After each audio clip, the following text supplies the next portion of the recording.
Good afternoon, ladies and gentlemen of YouTube and Chucky 2009, and today we're going to be talking about how to run multi-pass fillet welds with 7018. So alright, first off, what is a multi-pass fillet weld, you ask?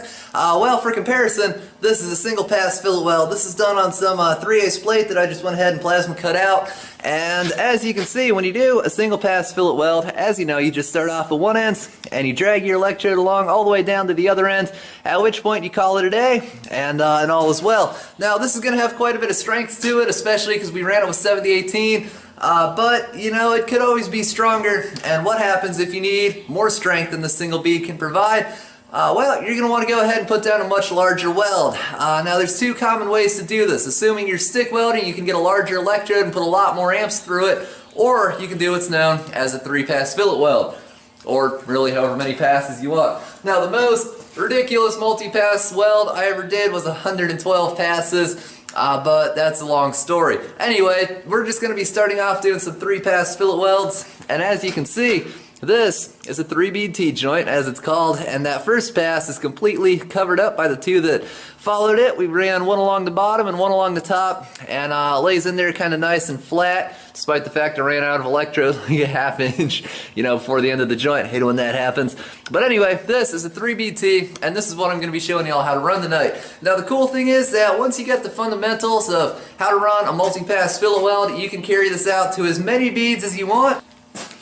Granted, 112 might be a little bit much, but regardless, you can do this if you so choose to spend your life doing whatever you call this. But like I said, where was I going with this? Oh yeah, right. Once you understand the fundamentals of how to run a multi-pass fillet weld, you can carry this over to pretty much any process you so choose, be it a wire-fed process or even TIG. But getting a little ahead of ourselves, let's get ready to run a 3-bead T-joint. I guess first off, we're going to go fire up our machine, and we'll take it from there. We'll just crank up the old precision TIG, and let's see, we're going to be running 1/8 inch 7018, like I said, and because this is some 3/8 plate, a little bit on the thicker side, so I'll start off at about 120 amps. Before we start burning rods, let's just take a minute to discuss how exactly we're going to put in this first pass. Now with this 1/8 inch 7018, we're going to be at about a 45-degree work angle, which is this angle right here. If you're too much up like this, we'll just deposit the bead on the bottom plate. We'll probably have some undercut and underfill along the top. And likewise with this would just kind of be a mess. So we're going to aim for the middle and go at about a 45-degree work angle. Now our travel angle or drag angle is going to be about ye much, I'd say. You don't want to go down there too far, but at the same time, if you're running a push angle or not enough drag angle, you can run the risk of trapping some slag. And these Hobart 7018s, they're a little bit on the slaggy side, and because I really want to work to push that to the back of the puddle, I run a little bit more drag angle than I do with other electrodes sometimes.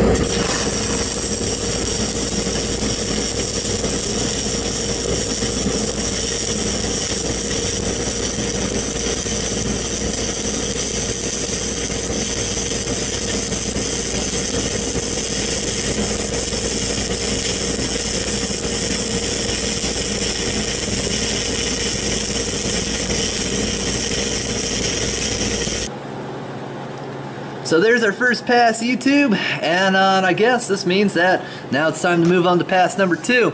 So for the second pass, what we're going to try to do is overlap the first pass by about 1/2 to 2/3. I'm just going to run my electrode down along like such, and while I'm welding, the trick is, like I said, you're going to want to cover this up by about 1/2 to 2/3, and I really don't want to see much more than the width of the bare electrode exposed on that first bead. We want to cover up pretty much the rest of this, and the reason for that is because if you don't use enough overlap, you'll have a nice notch like that between the first and the second beads. Maybe not that extreme, but I'm exaggerating it here somewhat, but either way, it'll be bad. And then because the first and the second bead will be spaced out so much, when it comes time to put that third pass in there, you're going to be all over the place trying to deposit this massive amount of weld to cover up that gully. And to avoid that, we're going to use about 1/2 to 2/3 overlap on that first bead. Now the other thing to keep in mind is that our work angle has changed slightly. Now with the first pass, as you know, we are aimed in at the center of the joint, trying to evenly deposit that first bead on the top plate and the bottom plate. Now with the second pass, we don't want to get anything on the top plate. We want to get it all on the bottom plate and on this bead. So instead of going in there, at a 45-degree angle, I'm going to raise this up and use considerably less than that. But our drag angle is going to remain about the same. And now that we're done with that first pass, you know, our workpiece is nice and warmed up, so I'm just going to go ahead and back this down a few amps. Now this is optional. If you don't want to turn your welder down, you can just run a little bit faster or maybe use a shorter arc length, but I'll leave that up to you. Let's do it.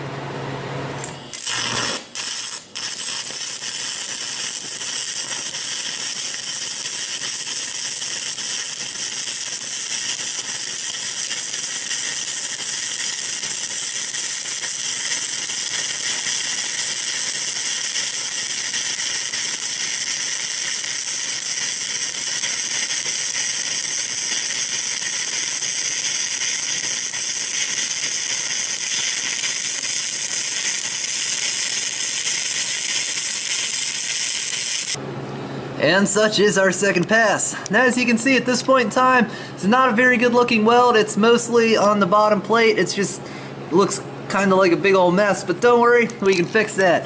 Now as you know, with the second pass, we favored the bottom plate a little bit to deposit the weld metal on the bottom, but now we have to put weld where there is no weld, and to do that, we are going to favor the top plate and come in here at much less work angle. Our drag angle is going to remain pretty much unchanged, but as opposed to being up here, we're now going to be more like down around in this neighborhood, and this is going to deposit the weld on the top plate and the top of our weld. And so hopefully when this is done, this will even things out. It'll be nice and smooth and good looking. So let's do it.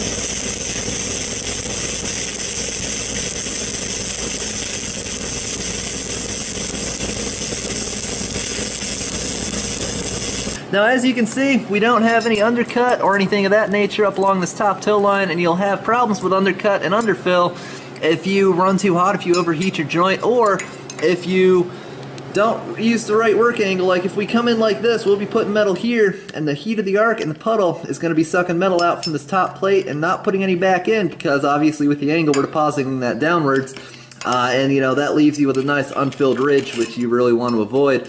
But if you use the right work angle, you'll be cutting metal out of the top plate, and because of the way the electrode's aimed, you'll be putting it right back in where it came out of, and that's what you want. Now a couple other things you'll notice, that there's not like a it's not like a huge notch right here or anything along those lines. Just running the tip of this electrode over these two beads, you can see and feel where the beads meet, and that's fine. That's not a big deal. But you know, if there's like a huge notch here or a ridge, that's really bad. What that means is your second pass is too far out this way, and yeah, that's just not good. So there's that, and if we look at it from the side view, you can see that there's as much distance this way as there is this way, which means we didn't majorly favor the top plate or the bottom plate, and we have a nice even weld. But you might be asking yourself, what do I do if I want to weld with a little bit more penetration than 7018 can provide? Well, one thing you could do is switch it up a little bit and put in your first pass, otherwise known as your root, with some 6010 or 6011. This is 1/8 inch Lincoln 5P 6010. This is what we're going to be using, and then we're going to run 7018 from then on out. So let's see what that looks like. Now 5P 6010 definitely does run a little bit hot, so I'm going to start out around 90 amps or so. Oh, too far. And we'll go from there.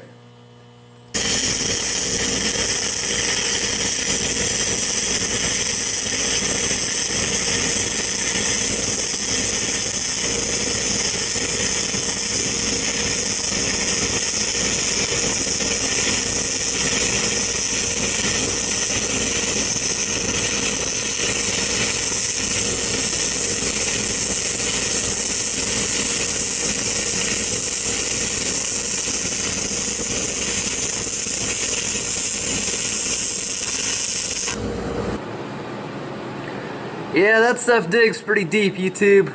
Alright, well, let's get to work covering it up with some 7018. Same rules apply, YouTube, half to 2/3 overlap, and we're just going to go for it and hope for the best.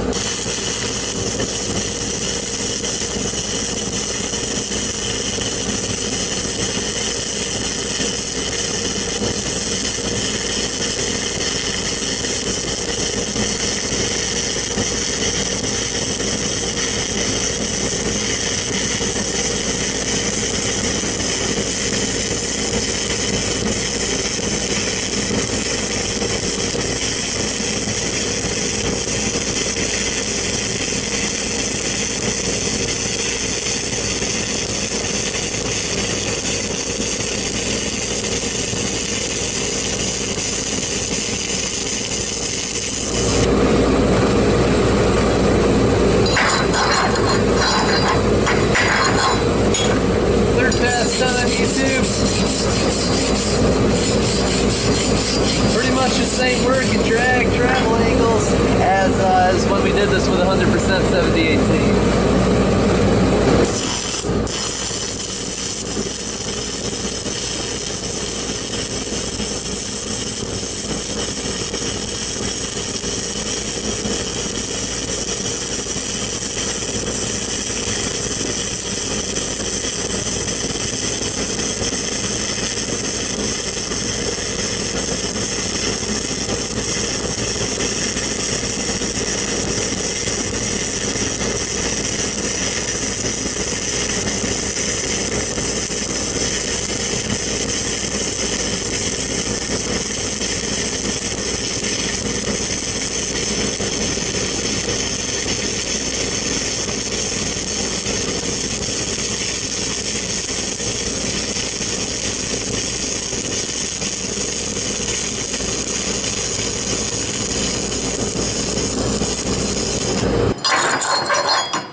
So there you go, YouTube. Our top bead, our third pass blends nicely in with the second pass there.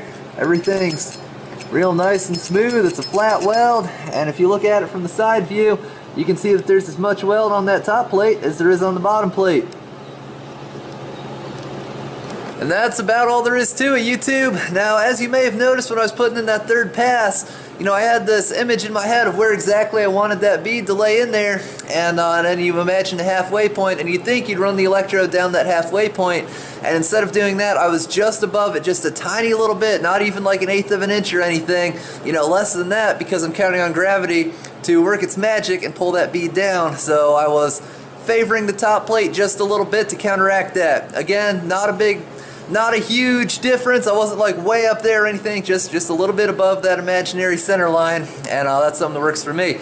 So that's pretty much all there is to it, YouTube. Now that's 3 passes. If you're gonna do 6 or 15 or 27 or however many, all there is to it is you maintain that overlap. Grab my pointer here. You can see we've got the 2 beads. I'd put 3 beads in on top of this layer, then 4 on top of that one, 5 on top of the next one, 6 on top of the one after that, and so on and so forth. Again, just maintaining that 2/3 overlap, and you can go to town and weld, put down as big of a weld as you can ever possibly want to put down. So, you know, I hope this video helps you. It's been a lot of fun to make, and as always, YouTube, thanks for watching. Don't forget to rate, comment, and subscribe for more.